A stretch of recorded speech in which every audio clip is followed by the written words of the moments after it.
नमस्कार दोस्तों, स्वागत है आपका अपने YouTube channel RJ31 study hub पर। दोस्तों, पिछली क्लास में हमने बीकानेर के राठौड़ वंश के बारे में पढ़ा था और नेक्स्ट बात करते हैं शाकंभरी के चौहान वंश और उसके प्रतापी शासक। तो बात करें शाकंभरी के चौहान वंश व इसके प्रतापी शासकों के बारे में बात करें तो इस चौहान वंश की उत्पत्ति के विषय में बहुत विवाद है। वंशावलियों व ख्यातों में इनको अग्निवंशीय माना गया है। तो आपसे ये पूछा जा सकता है कि जो शाकंभरी के चौहान वंश है उसको वंशावली व्याख्यातों में इनको उत्पत्ति किससे मानी गई है, तो अग्निवंशीय मानी गई है, जो पृथ्वीराज रासो के रचयिता चंद्रवरदायी ने इन्हें अग्निवंशीय बताया है। डॉक्टर गौरीशंकर हीराचंद ओझा के विचारों से यह सूर्यवंशी क्षत्रिय थे। तो ये आपसे पूछा जा सकता है दोस्तों का सूर्यवंशी जो क्षत्रिय थे इन्होंने किसके अनुसार शाकंभरी चौहान जो शासक थे जो सूर्यवंशी कहलाए, तो गौरीशंकर हीराचंद ओझा के विचार के अनुसार अंचलेश्वर मंदिर के लेख में इन्हें चंद्रवंशीय माना गया। तो ये आपसे ये भी पूछा जा सकता है कि शाकंभरी चौहान को चंद्रवंशीय किसने माना, तो अंचलेश्वर मंदिर के लेख में इन्हें चंद्रवंशीय माना गया। कई विद्वान इन्हें आर्य मानकर विदेशी मानते हैं।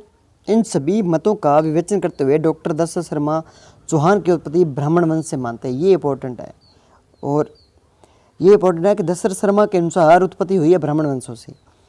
और बिजोलिया शिलालेख के अनुसार सांबर झील का प्रवर्तक वासुदेव चौहानों का आदि पुरुष माना गया है। तो दोस्तों ये आप ध्यान रखना कि जो चौहानों के शाकंभरी के चौहान वंश है उनकी सर्वाधिक जानकारी जो मिलती है बिजोलिया शिलालेख से मिलती है। ये प्रश्न पूछा गया है, सेकंड ग्रेड भर्ती में पूछा गया है ये। और इस बिजोलिया शिलालेख के अनुसार जो सांबर झील के प्रवर्तक माने गए वासुदेव चौहान को माना गया, जो शाकंभरी चौहान का आदि पुरुष मूल पुरुष माना जाता है, जिनका समय माना गया 551 ईसा पूर्व के लगभग माना जाता है।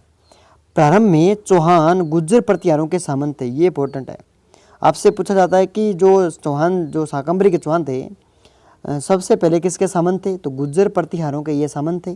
परंतु गुवक प्रथम ने गुज्जर प्रतिहारों की अधीनता से चौहानों को मुक्त करवाया था। तो ये भी इंपॉर्टेंट है, चौहानों के गुज्जर प्रतिहारों को अधीनता से मुक्त करवाने वाला कौन था, गुवक प्रथम था। इसी वंशज का सामंत सांबर का शासक था जो वत्स गोत्रीय ब्राह्मण में पैदा हुआ। वाकपतिराज चौहान का शक्तिशाली शासक हुआ जिसे प्रतिहारों का परास्त कर अपनी शक्ति का परिचय दिया। ये इंपॉर्टेंट है, चौहानों का जो शक्तिशाली शासक से माना गया वाकपति राज को माना गया। विग्रहराज द्वितीय चौहानों का एक अन्य शक्तिशाली शासक था जो 983 ईस्वी में हर्षनाथ लेख में उसकी विजय का उल्लेख करता है और उसके जो गुजरात के चालुक्य शासक मूलराज को परास्त करता है। ये इंपॉर्टेंट बात है। तो विग्रहराज द्वितीय की जो जानकारी मिलती है वह किसके लेख में मिलती है, तो ये मिलती है ये हर्षनाथ जो लेख है इसमें मिलती है 983 ईस्वी का हर्षनाथ लेख में। इनमें विग्रहराज द्वितीय जो था इसने जो गुजरात का चालुक्य शासक का मूलराज प्रथम था इसको पराजित किया था। उसके बाद जो विग्रहराज द्वितीय था द्वितीय के साथ दुर्लभ राज व गोविंद तृतीय शासक हुए। पृथ्वीराज विजय नामक ग्रंथ गोविंद तृतीय की उपाधि वेरीघट शत्रु संहारक मिलती है। दोस्तों ये पूछा जा सकता है अब की बार एग्जाम में कि पृथ्वीराज विजय नामक जो ग्रंथ लिखा था उस ग्रंथ में गोविंद तृतीय की उपाधि क्या बताई है, तो वेरीघट बताई गई है, शत्रु संहारक मिलती है। पृथ्वीराज विजय जो लिखा था ये जियानक ने लिखा था। फरिश्ता के अनुसार गोविंद तृतीय ने गजनी के शासक मारवाड़ में आगे बढ़ने से रोका था। ये इंपॉर्टेंट है। तो किसके अनुसार, फरिश्ता के अनुसार गजनी को और मारवाड़ से आगे बढ़ने से रोका किसने था, गोविंद राज तृतीय ने रोका था। उसके बाद नेक्स्ट बात करूं प्रतापी शासक अजय राज की बात करूं तो नेक्स्ट शासक है अजय राज। अजय राज की स्थापना ने 1105 ईस्वी में शासन किया, गद्दी पर बैठा। 1133 ईस्वी तक शासन किया था। अजय राज जो 1105 ईस्वी में शासक बना इस वंश का एक प्रतापी शासक था। 1113 ईस्वी में अजय मेरू अजमेर नगर बसाया। चांदी व तांबे के सिक्के चलाई जो अजय प्रिय द्रुमद सिक्के कहलाए थे और अपनी रानी समलवती के नाम भी अंकित किया गया। तो दोस्तों ये इंपॉर्टेंट ग्रुप जहाँ गढ़बिठली पहाड़ी पर स्थित था, गढ़बिठली पहाड़ी पर बनाया गया अजमेर दुर्ग बसाया था और अजमेर नगर भी इसने बसाया था। और जो गढ़ बिटली पहाड़ी पर बनाया था उसे पृथ्वीराज सिसोदिया, जिसे उड़ना राजकुमार कहते हैं, इस उड़ना राजकुमार ने अपनी पत्नी तारावती के नाम से, किसके, तारावती के नाम पर, तो अपने तारावती के नाम पर इसका तारागढ़ दुर्ग रखा और पुनर्निर्माण करवाया था। उसके बाद हम बात करूँ जो इसने चांदी व तांबे के सिक्के चलाए थे, जो अजय प्रिय ध्रुव सिक्का जो था ये चांदी का सिक्का था। इस पर अपनी पति सोमरवती का नाम मिलता है। अजय राज से मता यूनानी होने के साथ साथ एक धर्म सहिष्णु शासक था। जैन और वैष्णव धर्मावलंबियों को समान की दृष्टि से देखा।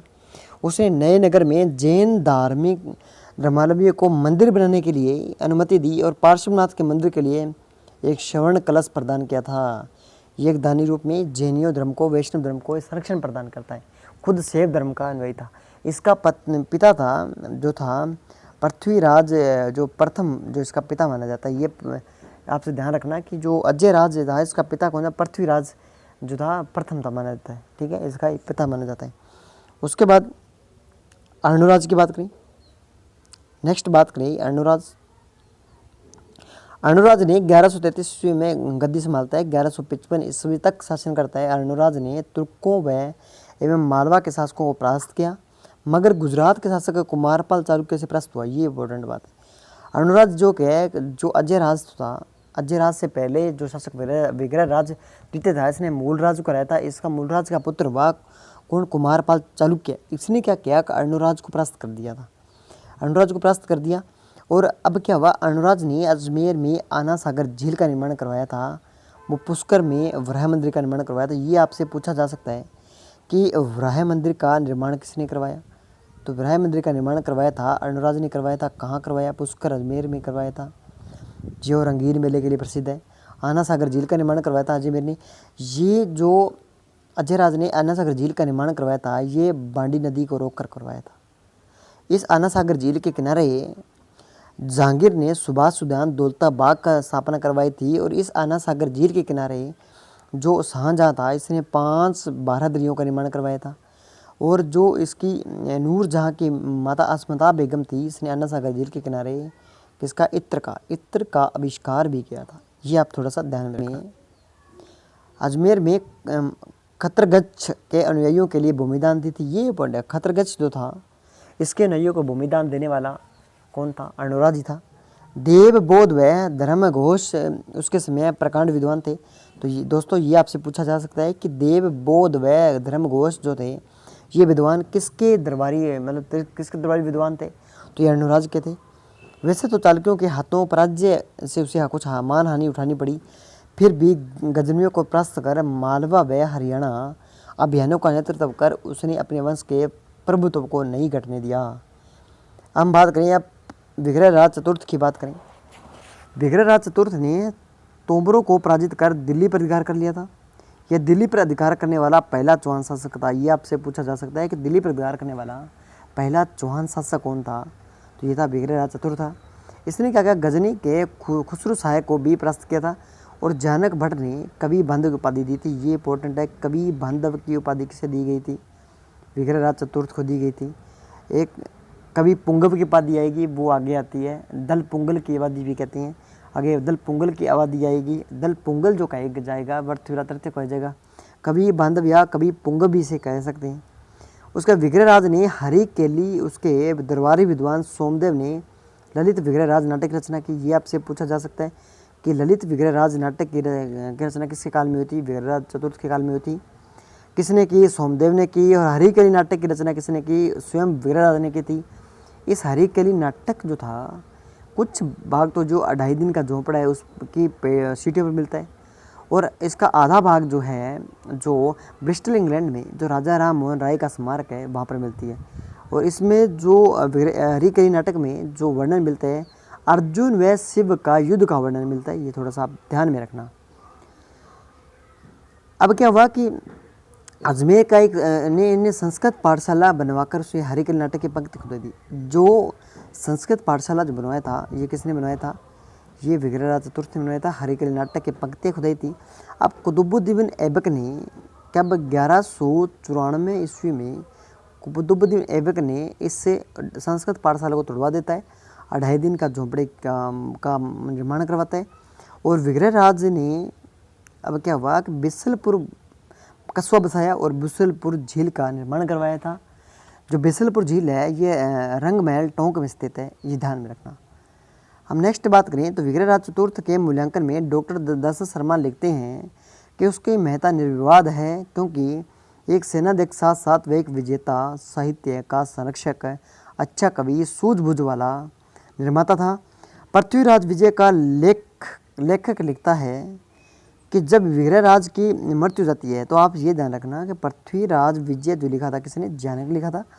जब विग्रहराज की मृत्यु हो जाती है तो कवि बांधव की उपाधि निरर्थक हो जाती है, क्योंकि इस उपाधि को धारण करने में किसी की क्षमता नहीं है। सोमदेव तो विग्रहराज को वीरों में नहीं वरन विद्वानों में भी अग्रणी मानता है। ये केवल उसकी मिथ्या प्रशंसा ही नहीं है, हरिकरी नाटक से उसकी योग्यता आंकी जा सकती है। अब आता है इंपॉर्टेंट बात, किलनहॉर्न ने उसकी विद्वता की प्रशंसा करते हुए स्वीकार किया कि वह उन हिंदुओं में शासकों में एक व्यक्ति था जो कालिदास व भवभूति की होड़ कर सकता था। ये किसने कहा था, किलहॉर्न ने कहा था। किसके लिए, विग्रहराज चतुर्थ के लिए कहा था।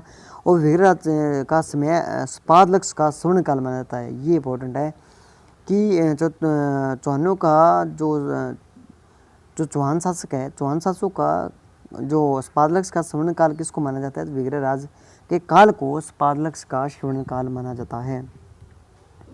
हम नेक्स्ट बात करें पृथ्वीराज तृतीय। पृथ्वीराज तृतीय 1177 में क्या करता है, शासक बनता है और 1192 ईस्वी में इसकी मृत्यु हो जाती है। शाकंभरी के चौहान शासकों में सबसे प्रसिद्ध पृथ्वीराज तृतीय 11 वर्ष की आयु में शासक बना।